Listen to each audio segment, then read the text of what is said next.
Capítulo 7. Esbozo geológico de la Tierra. Contenido. Períodos geológicos, estado primitivo del globo, período primario, período de transición, período secundario, período terciario, período diluviano, período postdiluviano o actual. Aparición del hombre. Fin de la nota. Subtítulo: Períodos geológicos. 1. La Tierra conserva los rastros evidentes de su formación, cuyas fases pueden ser seguidas con precisión matemática en los diferentes terrenos que constituyen su corteza. El conjunto de esos estudios constituye la ciencia denominada geología, nacida en este siglo, y que proyectó luz sobre la controvertida cuestión del origen de la Tierra y de los seres vivos que habitan en ella. Aquí no se trata de simples hipótesis, sino del resultado riguroso de la observación de los hechos, y ante los hechos, ninguna duda se justifica. La historia de la formación del globo está escrita en los estratos geológicos de una manera mucho más precisa que en los libros preconcebidos, porque es la naturaleza misma que se revela, que se desnuda, y no la imaginación de los hombres, creadora de sistemas. Donde se notan indicios de fuego, se puede decir con certeza que allí hubo fuego. Donde se vean los del agua, se puede afirmar con igual certeza que el agua estuvo allí. Donde se observen huellas de animales, se puede decir que allí vivieron animales. La geología es, pues, una ciencia de observación, solo extrae conclusiones de lo que ve. Sobre los puntos dudosos, nada afirma, no emite opiniones discutibles cuya solución definitiva todavía aguarda observaciones más completas. Sin los descubrimientos de la geología, así como sin los de la astronomía, la génesis del mundo todavía estaría entre las tinieblas de la leyenda. Gracias a ella, el hombre conoce hoy la historia de su morada, y se ha desmoronado, para no volver a erigirse, la estructura de fábulas que rodeaban su origen. 2. En todos los terrenos donde existan zanjas, excavaciones naturales o practicadas por los hombres, se nota lo que se denomina estratificaciones, es decir, capas superpuestas. Los terrenos que presentan esa disposición son designados con el nombre de terrenos estratificados. Esas capas, de espesor muy variable, desde algunos centímetros hasta 100 metros o más, se distinguen entre sí por el color y la naturaleza de las sustancias con que están compuestas. Los trabajos de ingeniería, la perforación de pozos, la explotación de canteras y, sobre todo, de minas, han permitido que fueran observadas hasta una gran profundidad. 3. En general, las capas son homogéneas, es decir, que cada una está constituida de la misma sustancia, o de sustancias diversas que existieron juntas y que formaron un todo compacto. La línea de separación que aísla a unas de las otras siempre está nítidamente trazada, como en las hiladas de una construcción. En ninguna parte se presentan mezcladas o confundidas unas con otras en los puntos de sus respectivos límites, como se da, por ejemplo, con los colores del prisma y del arco iris. Por esas características se reconoce que se formaron sucesivamente, depositándose unas sobre otras según condiciones y causas diferentes. Las más profundas son, naturalmente, las que se formaron en primer lugar, y con posterioridad se constituyeron las más superficiales. La última de todas, aquella que se encuentra en la superficie, es el estrato de tierra vegetal, que debe sus propiedades a los detritos de materias orgánicas provenientes de las plantas y los animales. 4. Los estratos inferiores, ubicados por debajo de la capa vegetal, recibieron en geología el nombre de rocas, palabra que en esa acepción no siempre implica la idea de una sustancia pedregosa, sino un lecho o banco constituido de una sustancia mineral cualquiera. Algunos están formados por arena, arcilla o tierra arcillosa, marga, canto rodado, otros por piedras propiamente dichas, más o menos duras, tales como las areniscas, los mármoles, los calcáreos o piedras calcáreas, las piedras molares o carbones de piedra, los asfaltos, etc. Se dice que una roca es más o menos resistente, según sea más o menos considerable su espesor. Mediante la inspección de la naturaleza de esas rocas o estratos se reconoce, por señales precisas, que unas provienen de materias fundidas y a veces vitrificadas por la acción del fuego, otras, de sustancias terrosas depositadas por el agua. Algunas de esas sustancias se conservan disgregadas, como la arena, otras, al principio en estado pastoso, por la acción de ciertos agentes químicos o por otras causas se endurecieron y adquirieron con el tiempo la consistencia de la piedra. Los bancos de piedras superpuestas indican depósitos sucesivos. Por consiguiente, el fuego y el agua han intervenido en la formación de los materiales que componen la armadura sólida del globo. 5. La posición normal de los estratos terrosos o pedregosos, provenientes de depósitos de agua, es la dirección horizontal. Cuando vemos esas planicies inmensas, que a veces se extienden hasta donde alcanza la vista, perfectamente horizontales, lisas como si las hubiesen nivelado con un rodillo, o esos valles profundos tan planos como la superficie de un lago, podemos tener la certeza de que en una época más o menos remota esos lugares han estado durante largo tiempo cubiertos por aguas mansas que, al retirarse, dejaron secas las tierras que ellas depositaron mientras permanecieron allí. Al retirarse las aguas, esas tierras se cubrieron de vegetación. Si en vez de tierras grasosas, limosas, arcillosas o margosas, aptas para asimilar los principios nutritivos, las aguas solo hubiesen depositado arenas silíceas, sin agregación, tendríamos las planicies arenosas y áridas que constituyen las estepas y los desiertos. Los depósitos que quedan de las inundaciones parciales y los que forman los aluviones en la desembocadura de los ríos nos pueden dar una pequeña idea al respecto. 6. Aunque la posición horizontal sea la más común y la que a menudo asumen las formaciones acuosas, no es raro que se vean en las regiones montañosas y en extensiones muy importantes rocas duras, cuya naturaleza indica que fueron formadas por las aguas en posición inclinada y, en ocasiones, hasta vertical.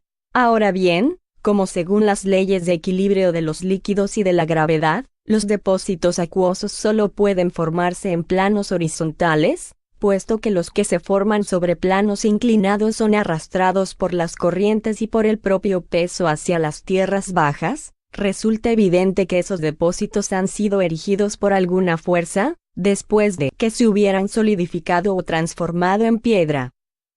De estas consideraciones se puede concluir con certeza que los estratos pedregosos que, provenientes de depósitos de agua, se encuentran en posición perfectamente horizontal, fueron formados en el transcurso de los siglos por aguas mansas, y que, siempre que se encuentren en posición inclinada, el suelo fue convulsionado y desplazado con posterioridad por destrucciones generales o parciales más o menos considerables. 7. Un hecho característico y de suma importancia, por el testimonio irrecusable que ofrece, es la existencia de restos de animales y vegetales fósiles, que han sido hallados en enormes cantidades dentro de los diferentes estratos. Como esos restos se encuentran incluso en las piedras más duras, se debe concluir que la existencia de tales seres es anterior a la formación de las mencionadas piedras. Ahora bien, si tomamos en cuenta la extraordinaria cantidad de siglos que han sido necesarios para producir esa consolidación y para que llegaran al estado en que se encuentran desde tiempo inmemorial, se arriba forzosamente a la conclusión de que la aparición de los seres orgánicos en la Tierra se pierde en la noche de los tiempos y que, por consiguiente, es muy anterior a la fecha que el Génesis les asigna. 27. Nota de Allan Kardec. 27.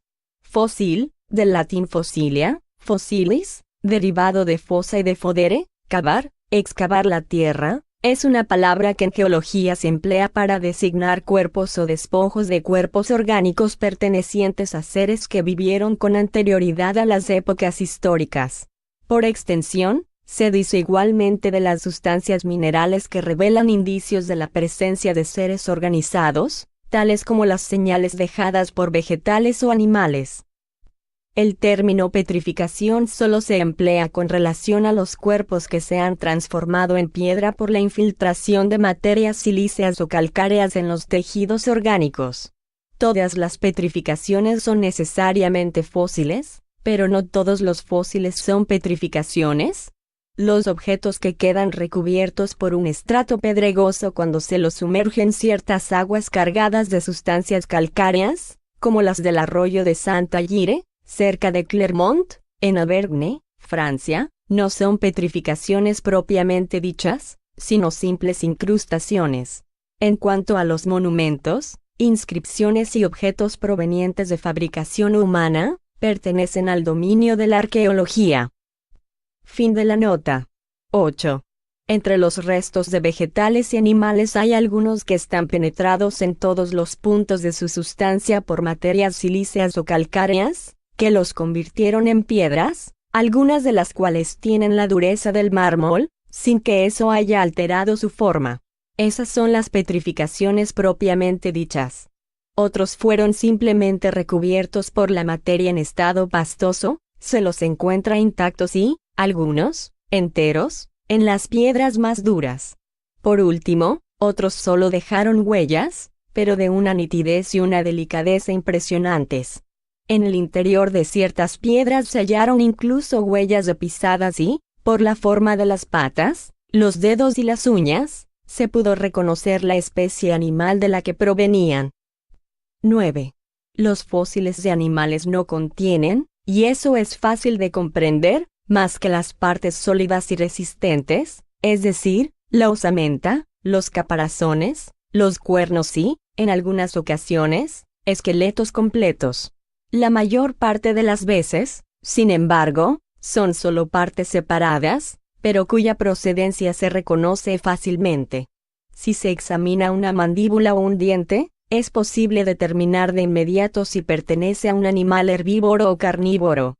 Como todas las partes del animal guardan una forzosa correlación, la forma de la cabeza, de un omóplato, del hueso de una pierna, de una pata, es suficiente para determinar el tamaño, el aspecto general y el tipo de vida del animal. 28. Los animales terrestres poseen una organización que no da lugar a que se los confunda con los animales acuáticos. Los peces y los moluscos fósiles son muy numerosos. Solo estos últimos forman a veces bancos enteros de considerable densidad. Por su naturaleza, se determina sin dificultad si son animales marinos o de agua dulce. Nota de Allan Kardec. 28. En el punto al que George Cuvier llevó la ciencia paleontológica, alcanza con frecuencia un solo hueso para determinar el género, la especie, el aspecto de un animal, sus hábitos e incluso para reconstruirlo por completo. Fin de la nota. 10. Los cantos rodados, que en ciertos lugares forman rocas formidables, constituyen un indicio inequívoco de su origen. Son redondeados como los guijarros de la playa, evidencia cierta de la fricción a la que estuvieron sometidos por efecto de las aguas. Las zonas donde se encuentran enterrados en grandes cantidades estuvieron sin duda ocupadas por el océano, o por aguas agitadas violentamente durante mucho tiempo. 11. Además, los terrenos de las diversas formaciones se caracterizan por la naturaleza de los fósiles que encierran. Los más antiguos contienen especies animales o vegetales que se han extinguido totalmente de la superficie del globo. Ciertas especies más recientes también han desaparecido, pero se han conservado otras análogas que apenas difieren de aquellas por el tamaño y por algunos detalles de forma. Otras, por último, a cuyos postreros representantes todavía encontramos, tienden indudablemente a desaparecer en un futuro más o menos próximo, tales como los elefantes, los rinocerontes, los hipopótamos, etc. De tal modo, a medida que los estratos terrestres se aproximan a nuestra época, las especies animales y vegetales también se acercan a las que existen hoy. Los trastornos, los cataclismos que se han producido en la Tierra desde su origen, modificaron las condiciones de aptitud para la conservación de la vida e hicieron desaparecer generaciones enteras de seres vivos. 12. Al examinar la naturaleza de las capas geológicas, se llega a saber de modo más positivo si en la época de su formación la zona donde aparecen estaba ocupada por el mar, por lagos o por bosques y planicies poblados de animales terrestres. Por consiguiente, Si en una misma región se encuentra una serie de estratos superpuestos, que contienen alternativamente fósiles marinos, terrestres y de agua dulce, que se repiten muchas veces, ese hecho constituye la prueba indiscutible de que esa zona estuvo en muchas ocasiones invadida por el mar, cubierta de lagos, y que posteriormente se secó. ¿Cuántos siglos de siglos, por cierto, de miles de siglos tal vez, han sido precisos para que cada período se completase? ¿Qué fuerza poderosa habrá sido necesaria para desplazar y volver a su lugar el océano, o para erigir las montañas? ¿Cuántas revoluciones físicas, conmociones violentas, habrá tenido que pasar la Tierra hasta llegar a ser como la vemos desde los tiempos históricos? Y pretender que todo eso fue una obra realizada en menos tiempo del que requiere una planta para germinar. 13. El estudio de las capas geológicas atestigua, como ya se ha dicho, formaciones sucesivas que modificaron el aspecto del globo y dividen su historia en numerosas épocas. Esas épocas constituyen los denominados períodos geológicos, cuyo conocimiento es esencial para establecer la génesis. Entre estos, los principales son 6, designados con los nombres de período primario, de transición, secundario, terciario, diluviano y posdiluviano o actual. Los terrenos formados durante cada período también se denominan terrenos primitivos, de transición, secundarios, etc. Se dice, así, que tal o cual capa o roca, tal o cual fósil, se encuentra en los terrenos de tal o cual período. 14. Es fundamental tomar en cuenta que la cantidad de esos períodos no es absoluta, sino que depende de los sistemas de clasificación. Los 6 principales, ya mencionados, solo comprenden los que están caracterizados por una transformación notable y general en el estado del globo, pero la observación demuestra que se produjeron muchas formaciones sucesivas durante cada uno de ellos. A eso se debe que estén divididos en subperíodos caracterizados por la naturaleza de los terrenos, que elevan a 26 el número de las formaciones generales perfectamente caracterizadas, sin contar los que provienen de modificaciones debidas a causas puramente locales. Subtítulo: Estado primitivo del globo. 15. El achatamiento de los polos y otros hechos concluyentes son indicios seguros de que la Tierra, en su origen, se hallaba en estado de fluidez o pastoso. Ese estado pudo haberse debido a que la materia estuviera licuada por la acción del fuego, o diluida por el agua. Se suele decir, según un proverbio, que no hay humo sin fuego. Esta proposición, rigurosamente cierta, constituye una aplicación del principio, no hay efecto sin causa. Por la misma razón se puede decir, no hay fuego sin un foco. Ahora bien, por los hechos que ocurren delante de nuestros ojos, no es solo humo lo que se produce en la Tierra, sino fuego muy real, que debe tener un foco. Como ese fuego proviene del interior de la Tierra y no de lo alto, el foco debe estar en su interior, y como el fuego es permanente, el foco también debe serlo.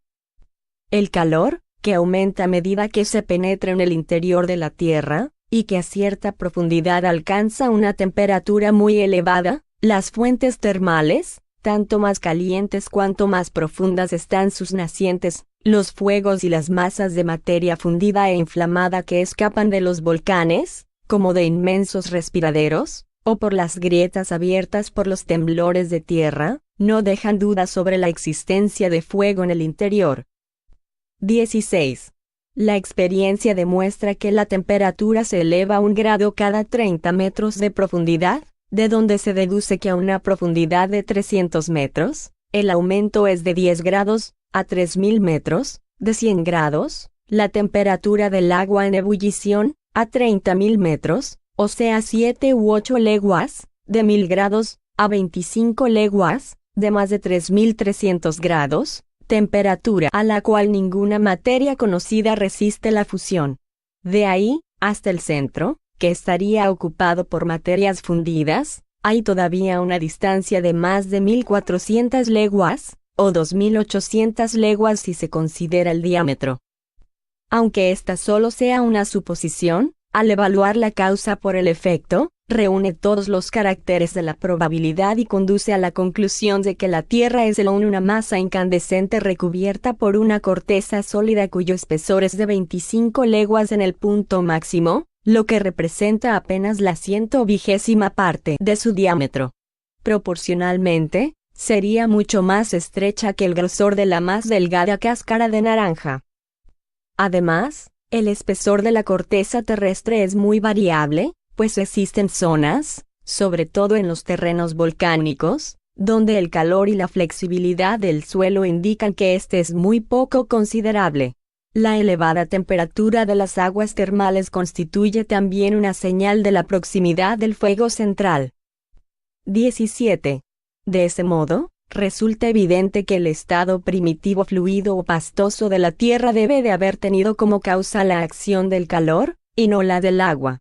Por consiguiente, en su origen, la Tierra era una masa incandescente.